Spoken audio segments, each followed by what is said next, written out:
Do you know why I've been working with you for so long? Do you know what your superpower is? Do you know what the competitive advantage is that you have over everybody else? It's just not an easy thing to measure, and therefore not a lot of people focus on it. It's a lot easier to focus on the things where you're like, cool, I got a score out of 1 in 10. I think when you work with a company and if it's expected, then there's nothing really awesome about it if it's expected.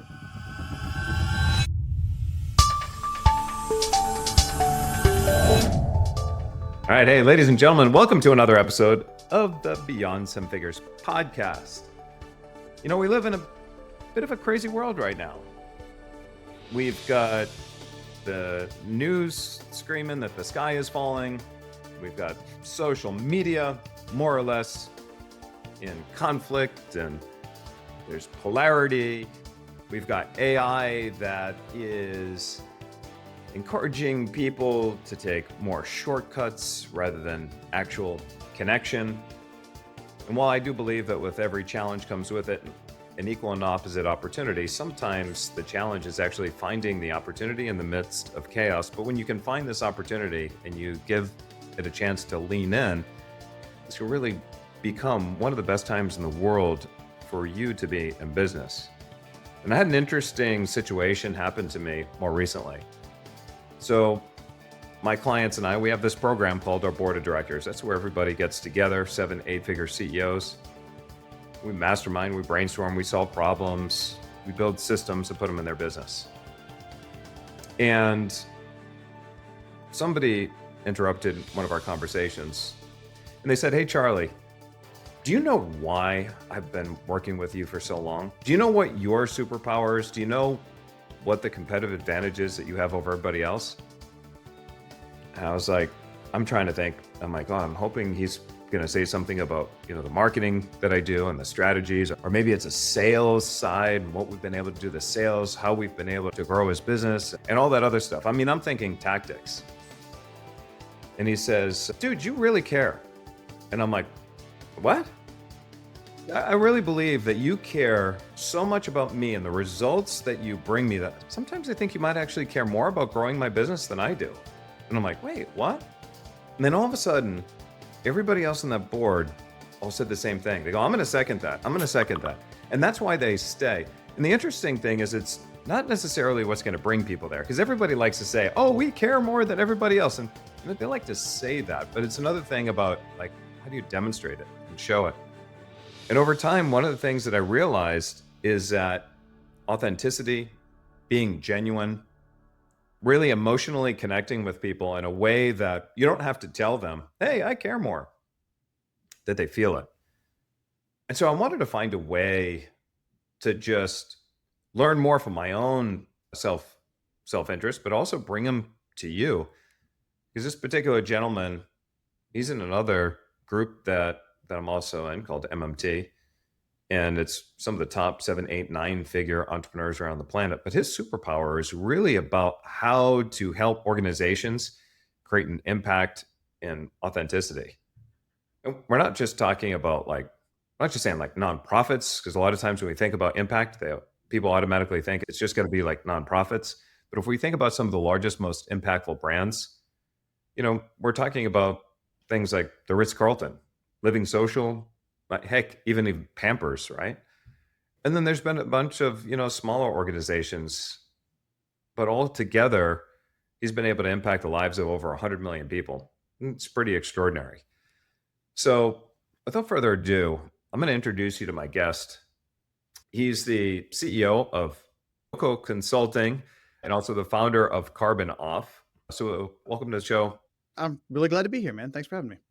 I had a conversation with a dear friend of mine, and she practices this thing called empathy at scale. And it's Carrie Wilkerson is her name. A big hat tip to her. She's phenomenal.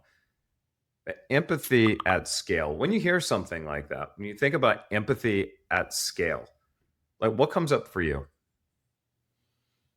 Yeah, I mean, it's tricky, right? You think empathy and you tend to think interpersonal dynamics and relationships, and those tend to be contrary to scale. But you see a lot of really great brands do a really good job of baking it into the culture and like systematizing it. And Carrie, I think I'm vaguely familiar with their work. And being able to do that with intention, a lot of people harp on like company culture and such, and they do your more or less like generic cultural things. But if you're really intentional about creating interpersonal relationships one to one, and you bake that into the essence of your organization or who you are, you can actually do it at scale. It is possible. It's just not an easy thing to measure, and therefore not a lot of people focus on it. It's a lot easier to focus on the things where you're like, cool, I got a score out of 1 in 10. I've got an employee net promoter score. We've got our revenue goals, et cetera. And those are the things tend to gravitate towards. And how do you define empathy? Oh, that's a good question. We actually recently got involved with a company that actually has an assessment that measures emotional intelligence and the way empathy is used in conflict. And so there's a component of empathy that is accuracy. So, like, are you correctly interpreting somebody else's feelings and understanding their feelings in that moment or that point of conflict or communication or connection? And then there's another part of it that I think is the more popular part, which is like the compassionate part of it, right? Are you able to pick up on the feelings somebody has and react to them? Or a lot of people talk about like mirroring and being in a situation with somebody. Are you able to do that when it's appropriate? I think our society as a whole is sometimes like kind of indexed too far on being in it with somebody. And if somebody's a downer, it tends to be like a downward spiral. Cause like, okay, well, I got to be in it with them and now I'll be a bummer and then everyone's going to be a bummer. And it's like, no, sometimes you need someone to help pull you out. And so being mindful of where you meet somebody emotionally and how you relate and respond to them. I like that. I've never looked up the textbook definition.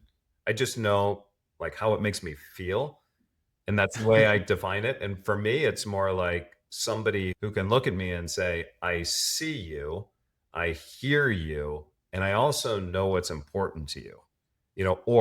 And that could be like, I know what's important to you in this moment. Like maybe it's a pain or a challenge or it's a desire and a want. And it's like, I see you, I hear you, and I know not just what's important to you, but why it's important to you. Yeah. It's having that kind of baseline understanding of who somebody is and I think you put it beautifully with like, some people are very wants oriented and they're driven by like, I just want to achieve this thing. I want this thing.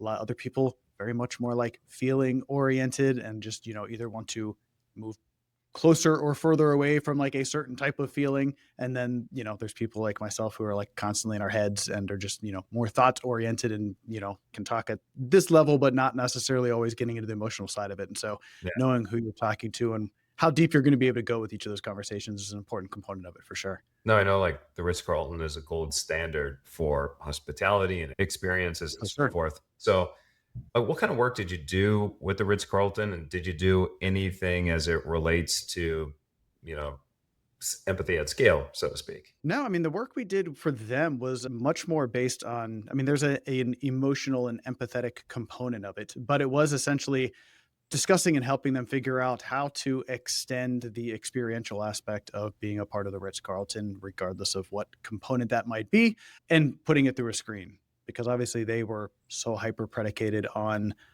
the in-person experience, and that's what set them apart and has made them a household name and has made the brand what it is. And they were worried that it was going to be diluted whenever somebody is interacting with them through a screen. So it was like, how do we get to know somebody if they are dealing with us in like a more transactional way? And so we got to like really dig deep into, what ways can you extend to get to actually know somebody and show that you have care and empathy through a screen, especially if it's asynchronously, if you're not actually communicating with them directly, for sure.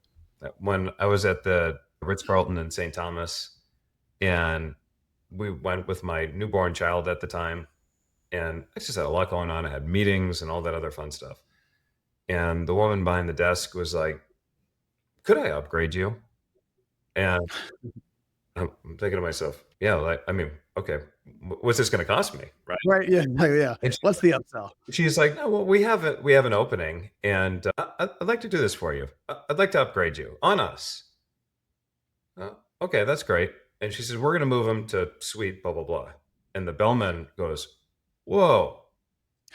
And I said, "What are we talking about?" He goes, "Come with me." And he takes me over and he says, "Look out the window." He goes, "See that floor over there, the one with the deck that wraps all the way around the top level?" And I was like, "Yeah." He goes, "That whole thing, that's the room she's talking about." And I'm like, "What?" So that they put me in the presidential suite that Nice. area. She just knew that with everything that we had going on and it was open. It's like those little moments. I think when you work with a company and if it's expected, then there's nothing really awesome about it if it's expected, right? Yeah. It's unexpected, then it's It's a big help part of talk about it. well, absolutely. I mean, it's one, you're still telling that story. It Yeah. shows like what a big 18 years difference later.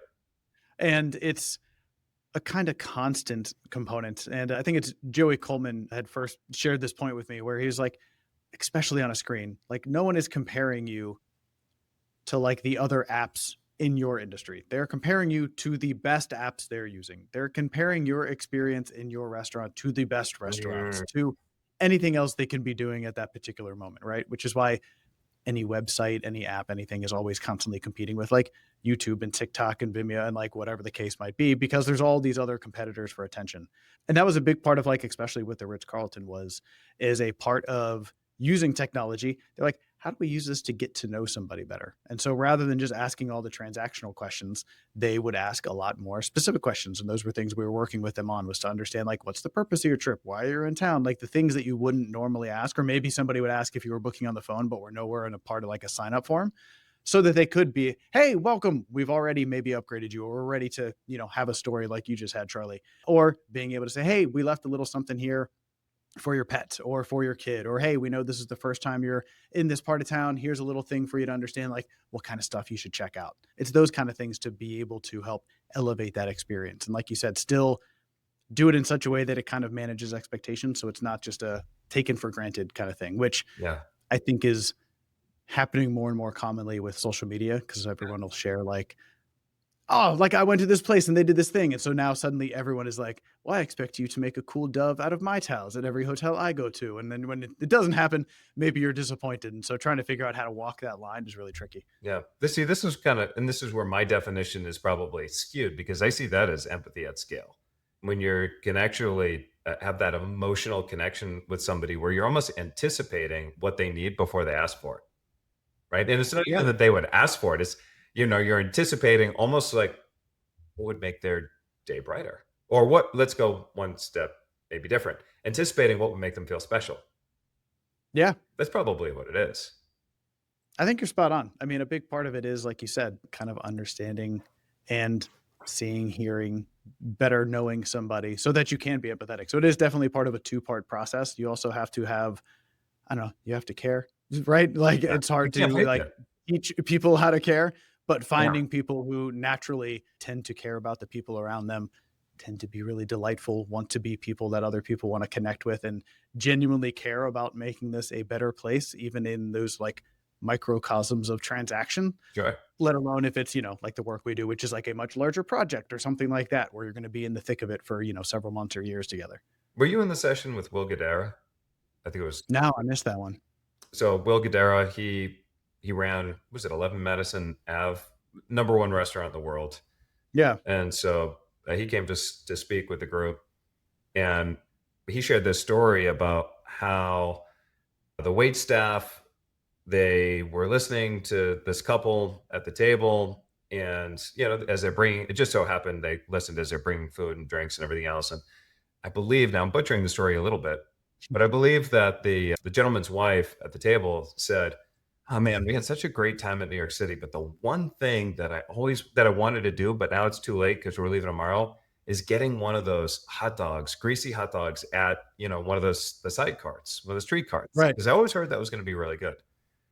Will was running like the number one restaurant in the world, so the idea of like this greasy hot dog Right. cart is like the worst. It's opposite of.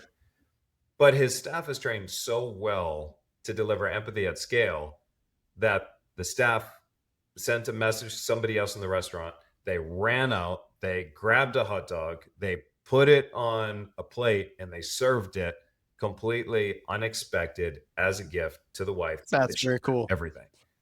And it's like, again, it's like somebody heard you, they saw you, they know it was important, they made you feel special. And it's the tiny little moments there.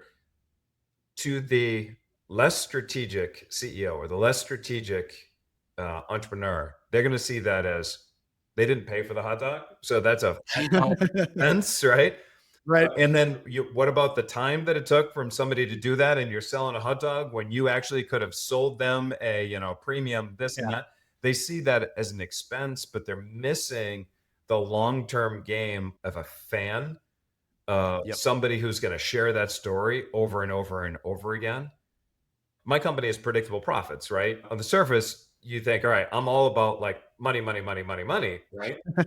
But it's a formula for how you get there, but you get paid in direct proportion to the value that you bring others. And if the Yep. value that you're bringing them is also making them feel special, then you're going to be paid proportionately in how you make other people feel and the impact that you make among everybody else. And I think you could almost argue the same with Ritz Carlton. I mean, they're famously known for creating extraordinary experiences, right? Oh yeah, absolutely. 'Cause- I mean, they're one of the few that has been able to do it and maintain and evolve over, decades and decades. Whereas like, other companies that I won't call any out by yeah, name, but I mean, there's a lot that just kind of spike and then they're popular for a little while, saturate the market. And because their tests tend to be a little bit more short sightedness, okay, cool. We now have that reputation. Let's do everything we can. It gets diluted as it gets spread out, and it doesn't. The thing that made it special isn't special anymore, or they're now expected to do it at such a level of capacity that there isn't the time to be able to lean into those little things that make it special, or to have those conversations that show you genuinely care. Because yeah. you can compress that space and fit in one more call and one more thing, and you're not always thinking about the opportunity cost of going deeper in a relationship for sure. Yeah, I get it. Now, when you look at all the different clients that you've worked with, big or small, it doesn't really matter. What's a story that stands out to you right now where somebody like really nailed it? Oh, that's a good one. It's interesting that this one is coming up for me because it wouldn't be something I would think dials in on empathy directly, but as a WWF, they do projects all over the world. And whenever I'd first learned Are about we the work, talking World Wildlife Foundation or World Wrestling yeah, Foundation? wildlife, Oh, got it. All yeah, right. the panda Got it. with milk chair. And when I first learned about them as a kid, I was like, oh, cool, like conservation. I've been an environmentalist and big into sustainability and animals like my entire life. And we actually had the opportunity to work with them on a handful of projects. And as we were working with them, one of the things that I found was really, really interesting is a lot of the backbone of the work they do ties back into like localized empathy. So like we do work with one of their projects is based on helping to support nature-based tourism in Africa. Yeah. And so a big part of what happened during COVID is like a lot of their tourism industry was wiped out. And a lot of those areas where especially conservation was a primary foundation of their economy, suddenly a lot of people are suffering because people aren't coming out to visit anymore. And it was pretty shocking to see how quickly they spun up funding for this project. And again, on the surface, you'd be like, oh, they're doing it for the animals and the wildlife. And that's really nice to see. But a big part of their core belief was like, if we're not taking care of the people who take care of this land, like what other choice are they going to have but to enter like whether it's going to be deforestation or moving into other parts of a modern economy. And so it's really important that they're able to survive and thrive using this platform. And by the way, like the more people they get exposure to this, the more empathy they have like for the planet and these other creatures as a whole. And so like seeing the way that that thread wound through something that I would have not considered empathy based at all was like a real big eye opener for me. I thought that was really fascinating. Yeah, that is pretty cool. Well, it's funny. There was this, I don't know if you remember this, but there was this Friends episode like way, way, way back. But there was like this Friends episode where they were talking about how you can't actually give a donation without it actually serving you. Oh, I do remember that. Where like, yeah, Phoebe's giving Joey all the grief on it. You can't actually do something for somebody. You can't give a donation to somebody without it actually serving you. It's still serving you to some level. And I know there's this whole big Absolutely. debate, but the reality is, it's like when you're working with, these nonprofits and these big social impact type organizations and whatnot. So there's two types of people, right? The altruist on one extreme, and there's the narcissist on the other extreme, right? On the extreme side, and hopefully I don't get hate messages from this, but on the extreme side, on the altruist, it's the barefoot doctors that are like woo, and they want to help, but they never have any money, right? Because they're Right. always giving it away. But then on the other side, on the hardcore narcissist side, those are the ones that are like, yeah, I'm going to donate $20 million to this hospital, but I want to make sure that you name that wing after me. Yeah. So So they want to be recognized for their massive contribution. So there's this delicate balance between playing between the narcissist and the altruist. But, at the same time, when you look at how you're going to communicate, it's not only the impact that they're going to make, but it's impact on all levels. What's the impact that, Yeah. how's it going to make me feel? Because I've got a choice of donating to all these other places, but which one is going to make me feel the best and donate? Yeah. And at the same time, I do want to make sure that the money that I give is actually going to do what the Something that you recipients, really care about. Yeah, absolutely. right? So there's a whole, like, it's a very difficult scenario there, and how you're communicating all of that and balancing this line of, not necessarily playing too hard to the narcissist without offsetting the real impact that you're trying to do with the money itself. And it's Yeah. interesting. Well, and it's always like you said, I mean, it's that delicate line, and it's also the fine line between, like ultimately, if somebody donates $20 million and they build a children's cancer hospital wing, it's like, great, like we'll call it whatever you want us to call it. Yeah. If you got that wealth because like you refused to pay your employees, or you found a, nice little loop to avoid paying taxes and support your community and stuff, and you're like, well, I played by the rules, like you can play by the rules and still not exactly be a great person. And so it's like the conflation of like, I mean, you see the same thing in like the arts. It's like, oh, that person created good art, and like they're not a great person. And unfortunately, that's just the reality of humanity, right? It's like no one is perfect, and if they're gonna give you something good, like take the good, like try to push back against the bad if and where it's happening, but don't look the gift horse in the mouth, as it were. It's interesting. Yesterday, we actually had the former commandant of the U.S. Army War College come to speak to our Oh, cool. clients. It was awesome. And so he's a major general, 2-star, and one of the highest ranking military officers, and had one of the most prestigious positions that the Army offers, to be the commandant of the War College, right? Brilliant, brilliant, brilliant man. And I had several conversations with him ahead of him meeting with our board of directors clients. And I said to him, I was like, General, with all due respect, you're being too modest. And he said, well, what you talking about? And I said, you've got all these extraordinary accomplishments and whatnot.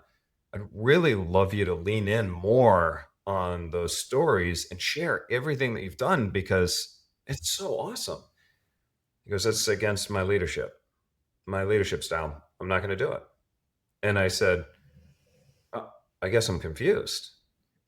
And he said, when you're a leader, I believe in servant leadership. And I said, tell me a little bit more about what that means.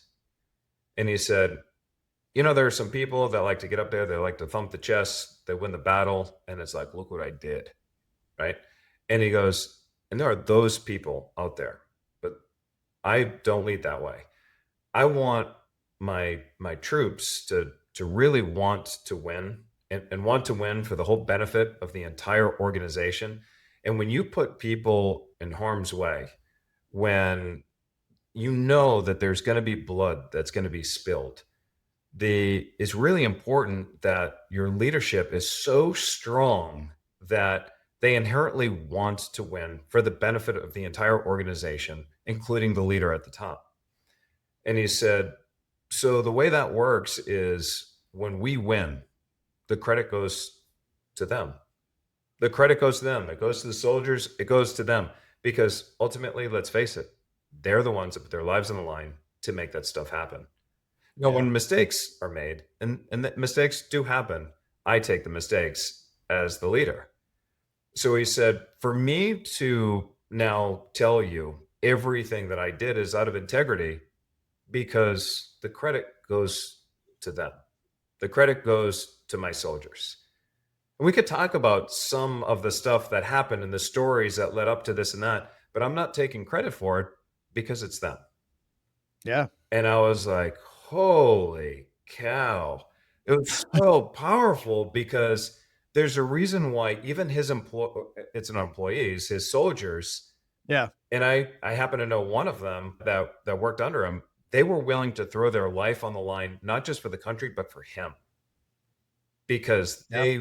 they just they loved what he stood for. And it's kind of like, when people think about Darwin's survival of the fittest, oftentimes they think, well, you have to be the biggest, the baddest, animal out there. Yep. Actually, not that. Bucky Fuller found out that the winner of the or the in survival of the fittest, like the animal that's going to survive, is the one that contributes to the success and the livelihood of all the other animals around them. And so what Yep. happens is, if you take a lion, for example, the lion doesn't have to be the biggest, baddest mofo out there. What it has to do is protect the rest of the tribe, you Pride. used to Yeah. call it, right? Pride, tribe, whatever it is, right? So what happens is, as a result, the other lions will do the kill. They'll bring the food to the king and say, "You eat first," and then then the rest. But then when shit hits a fan, they know that the king of the jungle is Yeah. The going king's going to to show up. flag Yeah. the line to protect the rest of the pride. And when you talk about leadership, it's like, to your point, there's going to be those leaders that are like, it's money, money, money, money, money. And everybody's sitting there going, I mean, it's a job, but I'll leave if I have to. Right? But then there's those others that you want them to succeed so bad, because their success ultimately means that you're going to get more of what you want as well by helping them succeed.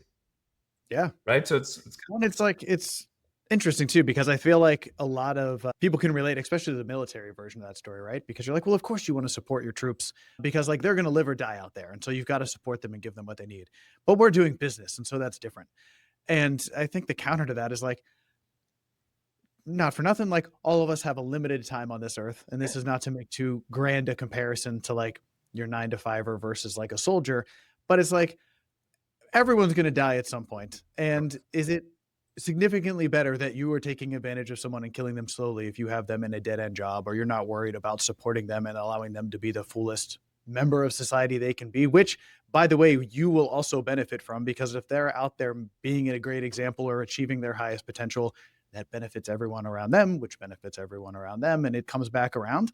And so like we have this conversation every now and again where I've heard people say, sometimes around military or sometimes around like sports. Like, I think hockey is a really good example of a sport that has more of a, collective mentality as opposed yeah, to an individualistic mentality, as yeah, opposed to like football. It's like, I'm the best receiver, throw me the ball.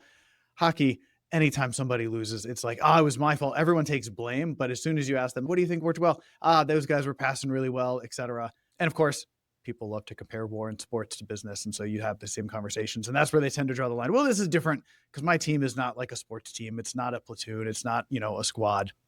And it's like, it is. It's just, maybe the stakes aren't literally life and death, but everyone is going to live or die by the things that they're doing and where they're investing the majority of their time, which for most people is at work. And you have the ability, especially for people who sit in the seats we sit in, to make that significantly better or significantly worse for people. And if you don't see your role in that, or you don't feel like you have an option, or you always give yourself an excuse to opt out of like an idea of servant leadership, you might win in the short term, but everyone loses in the long term. you're absolutely right. There's a gentleman, Dr. John DeMartini, really, really, really smart dude. I hired him several years ago, and one of the things so there's this billionaire that was also in the group with me, and we were talking about money, and he said, "I'm going to tell you the secret right now to wealth that really it's not very widely talked about, but inevitably it's how wealth is created." And he said it starts with your approach to wealth. And so many people are so worried about the things that they want. They want the nice car, they want the nice home, they want the nice clothing, but it's all about themselves. So when you look at what is the impact that you're going to make on this world, it's like, well, can I get my Jimmy Choos? Right? Like, that's as far as like that's what they think. I want this, right? It's all about them. And he goes, so they're going to have very limited opportunity to make lasting wealth. And then when they go beyond and they go, I want to do this for my family. Now all of a sudden they expand their ability to make more wealth. And then they go, well, now what I want to do is I want to impact my community. I want to impact the state. I want to impact my country. I want to impact the world. And he said, now when you look at it, the wealthiest people in the world today, they're not even thinking as small as the world, right? They're Yeah. thinking about space. And, it's most of the wealthiest people in the world are already trying to explore what it would be to go beyond just the planet itself. But it's how big you get paid in direct proportion to the impact that you're able to provide others. How big would Yep. you let your vision go? And if you think about it, not in terms of Richard Branson is great. I named my son Branson after Richard. Oh, really? Nice. Yeah, but Richard Branson is awesome because one of the things that Richard Branson talks about is if you go on a business for the sole purpose of putting money in your pocket, then you're not gonna do it. You're not going to accomplish that goal in the long run, sustainable. But if you Yeah. own a business for the purpose of making an impact, the money ends up coming back to you. Like you'll make that money because you get paid in direct proportion to the impact that you provide others.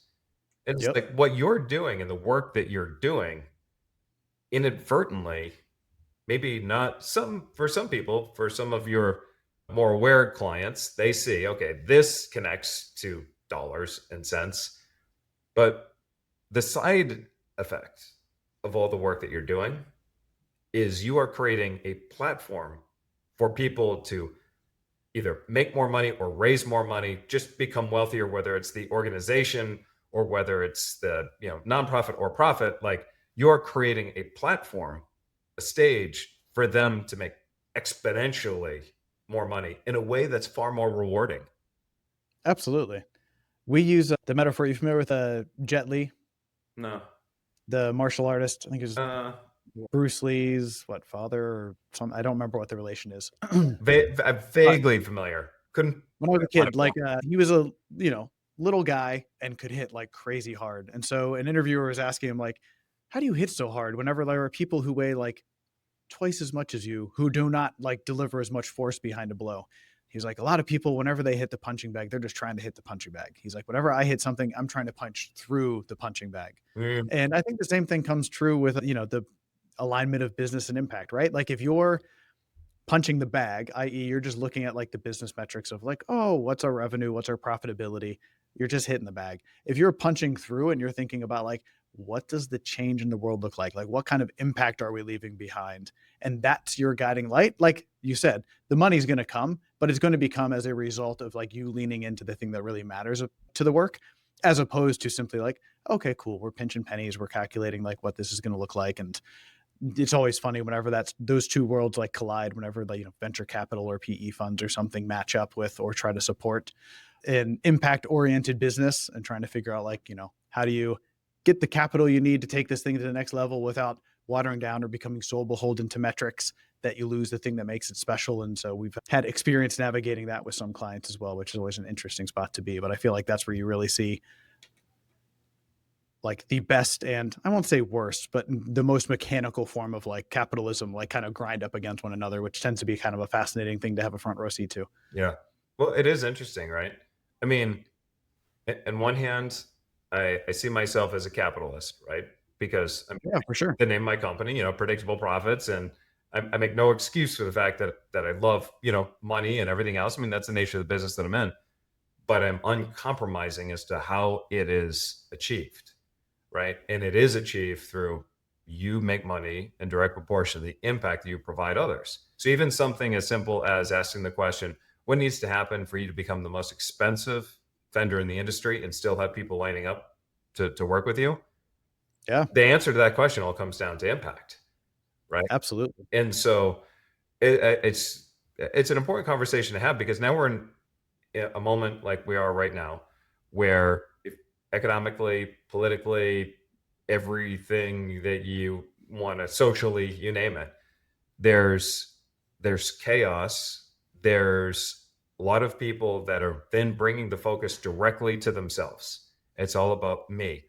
I'm afraid, or you're wrong, or it's all about like, it's all about Yeah, me, me, me, me, me. But then when you look around and go, okay, which companies right now are creating sustainable growth still in an environment where tariffs are being slammed, or, and and all this other stuff, but there's still those fans, those super consumers that are standing behind those companies come thick and thin. They stay with them, they don't churn. They're donating to organizations that, when even when money is tight, they still find a way to make things happen. Absolutely. And it will come down to those organizations where they have not only empathy at scale, but where they're making an impact that people feel.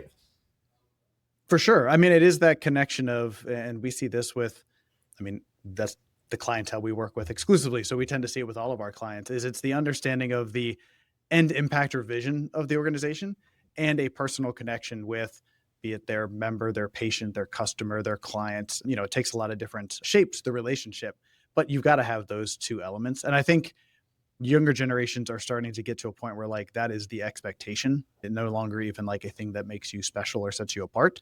Business is always a little bit slower to adapt, but I mean, you tend to see it in across like the advertising where even if not the authentic mission behind an organization, like they will try to dress up in the trappings of, something more altruistic or impactful just to basically align with wherever customer sentiment might be going. And I think customers, especially again, this is where I think social media is really helpful. It's really easy to peek behind the veil and see whenever that is being done inauthentically or as a marketing gimmick, as opposed to something that is like truly a part of the internal alignment of the organization itself. And it's a huge differentiator. And it's not impossible to bullshit, but it is increasingly more difficult to bullshit. And it's also easier just to do it for real.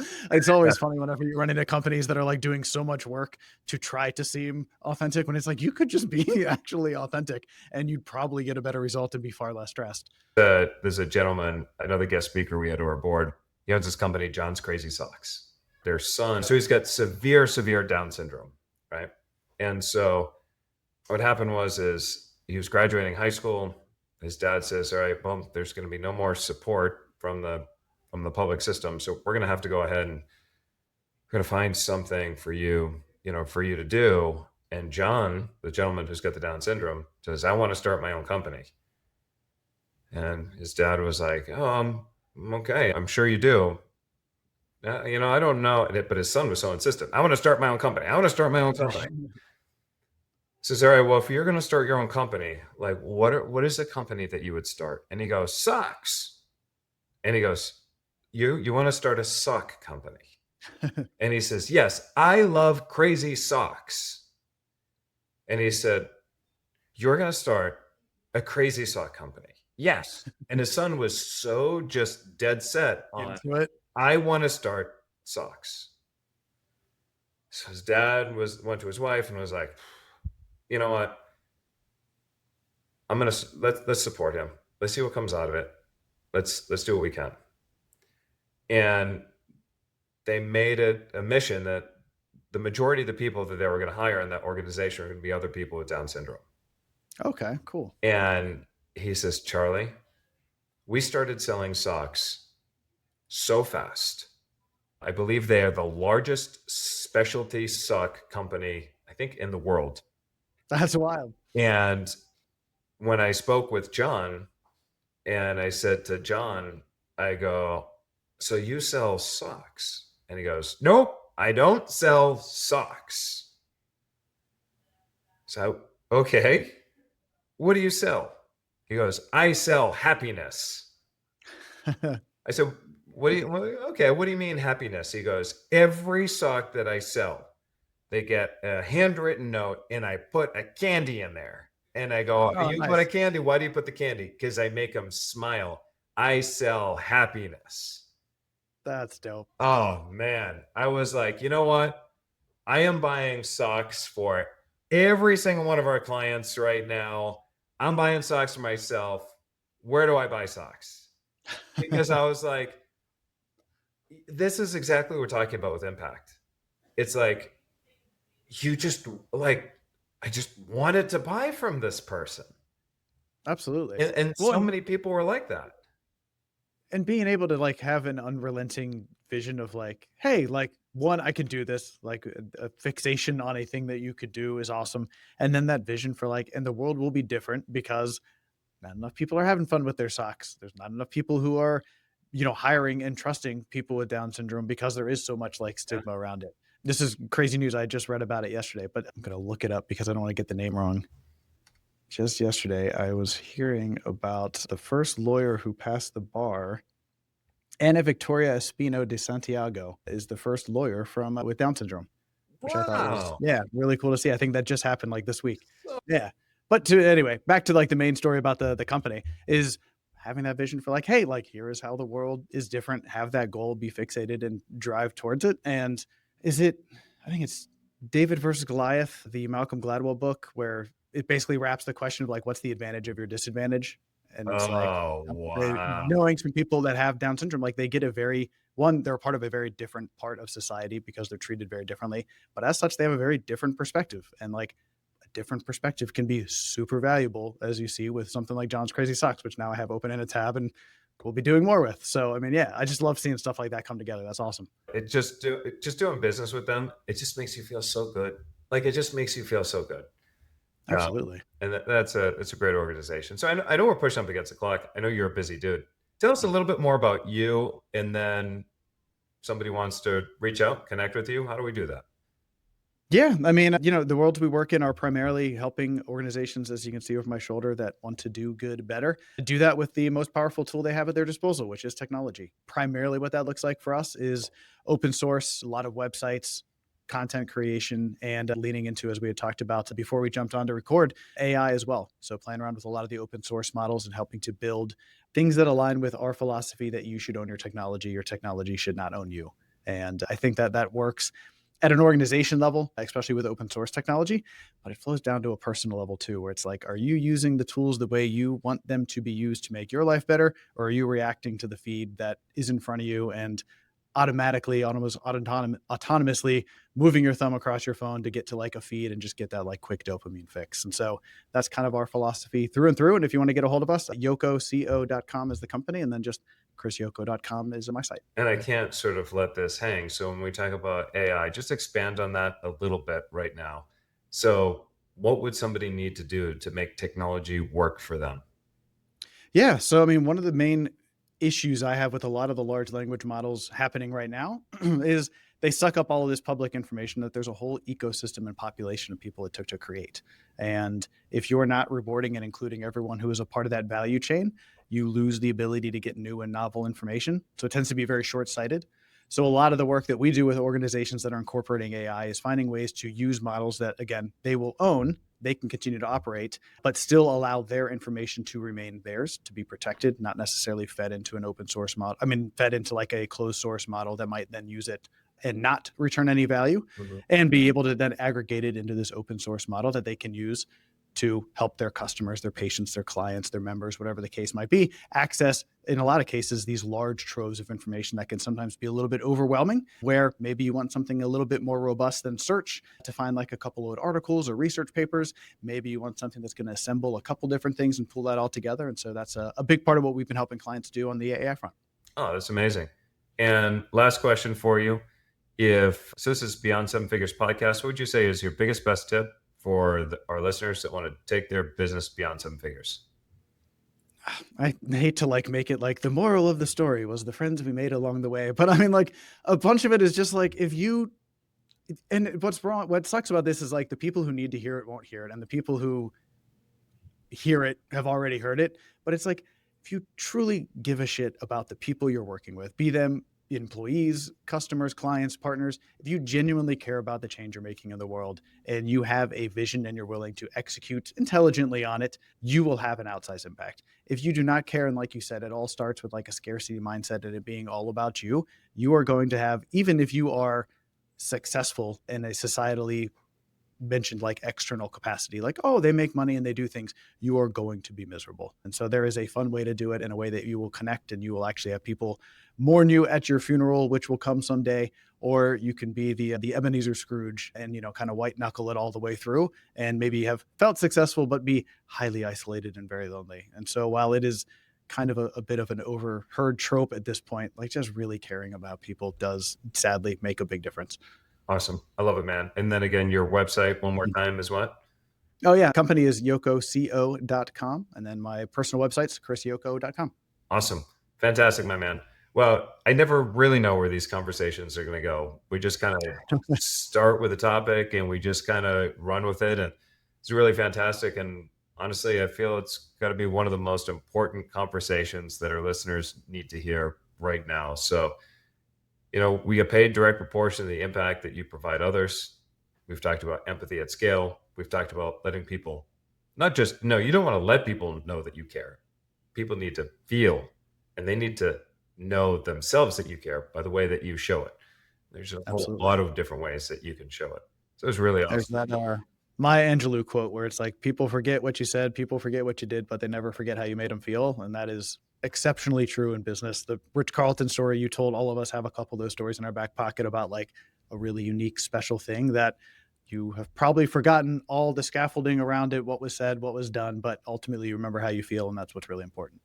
And that is the mic drop moment that we'll end this episode with. So that was absolutely fantastic. And look, for all our listeners, if you're looking for more ways to grow your business faster, more predictably, and then less dependent on you, check us out over at predictableprofits.com. Again, that's predictableprofits.com. This is Charles Gadet with my friend Chris Yoko, and I will see you in another episode.